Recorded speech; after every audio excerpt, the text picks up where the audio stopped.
B2 level English का चाहिए, ठीक है, प्रोफिशिएंसी। लेकिन बाकी सारी की सारी काउंसलेट में जो है उसमें स्पेसिफाई कर रखा है कि मैक्सिमम एक पेज ही होना चाहिए कवर लेटर का।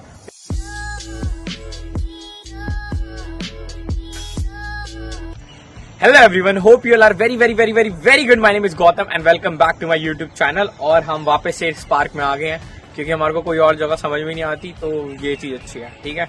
और थोड़ा सा इग्नोर करना मेरे को, क्योंकि मैं सो के उठाऊं तो मैं ऐसा जैसा हुलिया था मैं वैसे ही आ गया। मैंने सोचा वीडियो बना था फटाफट। तो जो वीजा का टॉपिक है, वाह, जो इस वीडियो का टॉपिक है ना वो वीजा से रिलेटेड है ऑफकोर्स, क्योंकि वीजा की सारी चीजें चल रही हैं। तो दो चार क्वेश्चन, मतलब दो चार चीजें हैं तो मैंने सोचा वो बता दूं। बाय द वे, ये मैंने नोट पैड मंगाया था, बड़ी बहुत सही चीज है भाई, अपने लिए मंगा लो, काफी ज्यादा प्रोडक्टिव हो जाता है बंदा इससे। 2-4 यूरो की आती है, मतलब वहां पे 300-400 रुपए की आएगी, ठीक है। चलो back to the point, back to the video. जो आज की वीडियो का टॉपिक है वो ये है कि वीजा अपडेट और वीजा रिलेटेड क्वेश्चन, थोड़ा सा मतलब ये रिलेट कर देना ऐसी है, ठीक है। तो मेरे जो स्टूडेंट्स हैं उनको दिक्कत आ रही थी और बाकी बच्चों को भी मैंने देखा बहुत सारे को दिक्कत आ रही थी, तो मैंने सोचा कि जो दिक्कत आ रही है ना इसे बता दूं थोड़ा सा, ठीक है। चलो अब सीन क्या है, पहला क्वेश्चन बहुत सारे बच्चों से आ रहा था कि जैसे जिन्होंने प्रोविजनल डिग्री के थ्रू अप्लाई करा ना, उनका प्री एनरोलमेंट समरी नहीं आ रही थी अभी, मतलब। तो ये सच है, काफी बच्चों का सेम सिनेरियो है कि जिन्होंने प्रोविजनल डिग्री पे अप्लाई करा ना, उनकी प्री एनरोलमेंट समरी अभी नहीं आई है या आ ही नहीं रही है, जो भी है सीन। तो उस केस में आप क्या कर सकते हो, आप यूनिवर्सिटी को पर्टिकुलरली मेल कर सकते हो, या आपके जो प्री एनरोलमेंट के पोर्टल पे आपकी जो यूनिवर्सिटी की आईडी होती है ना, वहां पे जाके आप मेल कर सकते हो उनको, या पर्टिकुलर किसी प्रोफेसर को कर सकते हो, और फिर उनसे बोल सकते हो कि एक ईमेल भेज दो हमारे को, सो दैट हमारे को वीजा के टाइम पे दिखाना। तो ये आप काम कर सकते हो, ठीक है। दूसरा क्वेश्चन पूछ रहे थे बहुत सारे बच्चे की प्री एनरोलमेंट की ना हर एक यूनिवर्सिटी की अलग अलग डेडलाइन आ रही है इस बार, ठीक है। तो जरूरी है उससे पहले करना। हाँ भाई, 100% जरूरी है। आपके पास कोई डॉक्यूमेंट भी नहीं है ना, लेकिन आप बस अप्लाई कर दो और बस कर दो प्री एनरोलमेंट के लिए अप्लाई। चाहे कुछ नहीं है, चाहे आपके पास चीमिया नहीं है, चाहे आपके पास कोई और डॉक्यूमेंट नहीं है, लेकिन अप्लाई कर दो, क्योंकि वो डेडलाइन के बाद ना आप अप्लाई नहीं कर पाओगे। और अगर उससे पहले आपने अप्लाई कर दिया और डॉक्यूमेंट सबमिट नहीं करे, तो आपके पास टाइम होता है, आप दोबारा उनको मेल करोगे या यूनिवर्सिटी को, तो वो एप्लीकेशन ओपन करती है, फिर आप अपने डॉक्यूमेंट डाल देते हो, ठीक है। तो सेकंड चीज ये है, तो अप्लाई कर देना भाई, जिस यूनिवर्सिटी के जो है सारे, तो अप्लाई कर देना प्री एनरोलमेंट के लिए, ठीक है। उसके बाद है, एक डाउट आ रहा था बच्चे का कि जो दो आ रहे हैं, जब दिल्ली एम्बेसी का था, मतलब दिल्ली एम्बेसी में था उसके लिए, तो जैसे दो चीजें उधर आ रहा है कि स्टूडेंट लॉन्ग स्टे और स्टूडेंट लॉन्ग टर्म वीजा के लिए। तो भाई ये दोनों की दोनों सेम चीज है, दोनों में से कोई भी सिलेक्ट कर लो जिसमें डेट जल्दी मिल रही है, जो सी भी डेट आपको प्रेफरेबल है वो मिल रही है, दोनों की दोनों में से कर लो बुक। तो दोनों की दोनों सेम है चीज, कोई ऐसा वो नहीं है। तीसरा डाउट आ रहा था कि जो बच्चों ने बैंगलोर वाले, जो अभी खुला जो नया, उसमें बैंगलोर वाले में अप्लाई करा है डीओवी के लिए, तो डीओवी नहीं मतलब डीओवी की डेट्स नहीं मिल रही है वो सब। हाँ भाई, क्योंकि last month I think so, मेरे को याद है मिड में खुली हुई थी, अभी बंद है और फिर स्टार्ट हो जाएगी। स्लॉट बाय स्लॉट दे रहे हैं वो लोग भी ना, कई बच्चों के आ रहे, कई नहीं आ रहे, ऐसा हो रहा है। तो चेक करते रहो, आ जाएगा वो, मतलब हर दिन चेक करो भाई, मैं तो ये बोलूंगा। और जैसी मिले लेके कर लो, लेकिन आ रहे हैं, ऐसा नहीं है कि नहीं आ रहे। लास्ट वीक भी आए थे स्लॉट्स, तो हो रहे हैं। मैंने भी अपने स्टूडेंट का करा 2 का, तो हो रहा है वो चीज, ठीक है। उसके बाद है कि भाई कई बच्चे पूछ रहे हैं कि वीजा भाई मेरा 10:30 बजे स्टार्ट है, तो मैं कितने बजे पहुंचूं। तो भाई जितना जल्दी हो सके उतना जल्दी पहुंच जाओ, क्योंकि जब मैं आया था ना, तो मेरे टाइम पे तो ऐसा होता था कि जितना वीजा का टाइम है सपोज 9 बजे, तो 15-20 मिनट पहले पहुंच जाओ। लेकिन अब ऐसा नहीं है, अब सिनेरियो थोड़ा सा बदल गया है। अब आपको थोड़ा सा ज्यादा जल्दी जाना पड़ता है, और ज्यादा जल्दी जाओगे वो ज्यादा अच्छा है। क्यू व्यू भी होती है, थोड़ा सा वो सब भी देखना पड़ता है। तो वीजा की टाइमिंग अगर 10 बजे की या 11 बजे की है, तो उससे 1 घंटा 1.5 घंटा पहले चले जाओ, यार कुछ नहीं जा रहा, बहुत इंपॉर्टेंट डे है तुम्हारा, ठीक है। कुछ चीज रह भी गई तो वहां पे तुमको टाइम लगता है डॉक्यूमेंट प्रिपेयर करने में ना, कोई फोटो कॉपी करानी है, कोई कलर प्रिंट आउट निकालना है, या तुम्हारी फोटो जो पासपोर्ट साइज है वो ठीक नहीं है, उसके डायमेंशन ठीक नहीं है, तो वो सब जो भी है, तो जल्दी जाना भाई वो। उसके बाद है भाई डाउट कि Delhi embassy, particular Delhi embassy के लिए, कि उन्होंने बोल रखा है कि B2 लेवल इंग्लिश का चाहिए, ठीक है, प्रोफिशिएंसी। बट भैया ऐसा कुछ नहीं है, रिलैक्स होकर जाओ। अभी मैंने भी अपने स्टूडेंट्स के अप्लाई करे हैं, कुछ नहीं है। MOI है वो चल जाएगा, आपने अपनी बैचलर्स या अपनी मास्टर्स इंग्लिश में कर रखी है वो भी चल जाएगा, तो ऐसा कुछ नहीं है। और मोस्टली सारे बच्चे आइल्स देते ही हैं, और मैं तो रिकमेंड करता हूँ हर एक स्टूडेंट को अपने की आइल्स जरूर दो, क्योंकि वो काम आता है। आइल्स टॉफल जो भी आपको देना आप दे सकते हो, सब चलता है, ठीक है।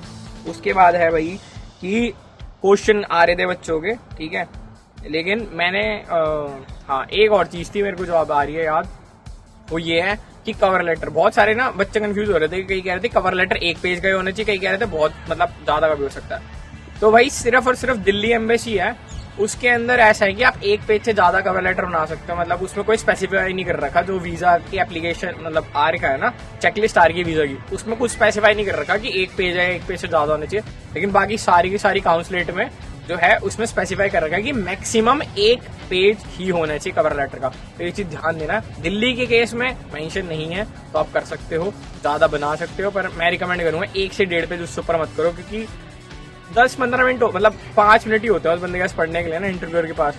तो वो चीज उसके बाद अब कई बच्चों के डाउट आ रहे थे कि क्या क्वेश्चन पूछ रहे हैं नए, या फिर वो मैक्सिमम सारे के सारे क्वेश्चन सेम है कि why Italy, why this course, और वाई जो भी है मतलब चीजें ये सारी, वाई दिस यूनिवर्सिटी। ठीक है, मेजर जो अभी पूछा जा रहा है ना बच्चों से, वो पर्टिकुलरली पूछा जा रहा है कोर्स के बारे में। मतलब उनसे कोर्स पूछा जा रहा है, कोर्स के बारे में वो पूछ रहे हैं कि तुम्हारे कोर्स के अंदर सब्जेक्ट कौन कौन से है, फिर उस सब्जेक्ट में से कोई सा भी टॉपिक उठा लेंगे तो वो बोलेंगे अब इसके बारे में बताओ क्या है। तो फॉर एग्जाम्पल एक बच्चा था इंटरनेशनल रिलेशन का, उससे पूछा कि आपका कोर्स क्या है, आप इंटरनेशनल रिलेशन के बारे में क्या जानते हो वो बताओ। उसके बाद सब्जेक्ट पूछे कौन कौन से, और फिर पूछा कि इस सब्जेक्ट का बताओ, पर्टिकुलरली इकोनॉमिक्स पूछा था या कुछ और पॉलिटिकल साइंस कुछ करके पूछा था उनसे, तो वो था। तो ऐसे पर्टिकुलरली पूछ रहे, तो ये थोड़ा ध्यान रखना, ये इस चीज का थोड़ा सा मेजर ध्यान रखना। उसके बाद सेकंड चीज जो सबसे ज्यादा पूछी जा रही है वो आ रही है स्पॉन्सर के ऊपर।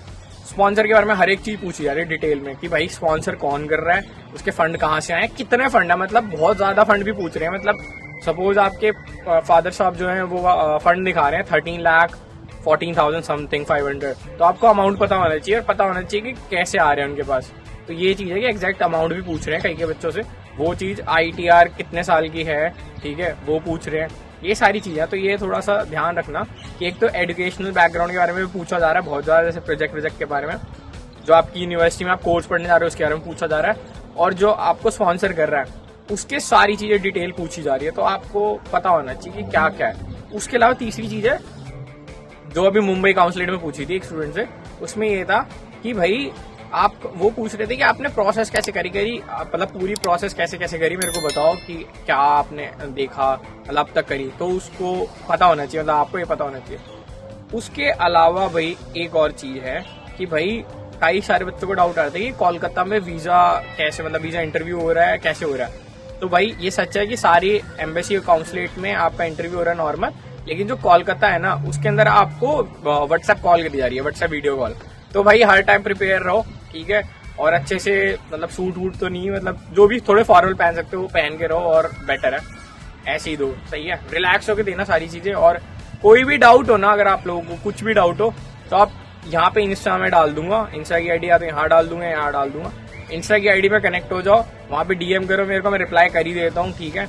और उसके बाद नहीं हो रहा नीचे बट यूट्यूब पे कमेंट कर दो, यूट्यूब की वीडियो पे कमेंट कर दो। इसके अलावा आपको कोई डाउट आ रहा है, मेजर डाउट है आपको, मतलब एक मॉक इंटरव्यू वाला सेशन लेना है, या फिर कोई भी आपको कोई प्रोसेस, वीजा का प्रोसेस कराना है, या फिर कोई भी प्रोसेस कराना है, तो नीचे लिंक पे डिस्क्रिप्शन दे दूंगा, वो मेरी 101 कॉल का लिंक है, आप देख सकते हो वहां पे जाके। बहुत सारे बच्चों ने दिया, मतलब रिव्यू दे रखे हैं, आप रिव्यू जाके देख सकते हो, बहुत सही है। और उसके बाद आप बुक कर सकते हो, अगर आपको करनी है तो आप वहां से वीडियो शेड्यूल कर सकते हो, और भाई उसके बाद वीडियो खत्म है यहाँ पे ठीक है। तो इसके अलावा अगर आपको कोई भी डाउट हो तो पूछ लेना कमेंट में, इंस्टा या फिर पर्सनल कॉल 101, ठीक है। और ऑलवेज रिमेंबर वन थिंग, भाई रिलैक्स होकर जाना है वीजा में, और हमेशा हंसते रहना है, ऑलवेज कीप स्माइलिंग, ठीक है। चलो ठीक है, बाय बाय, टाटा, सिया, अगली वीडियो में मिलते हैं।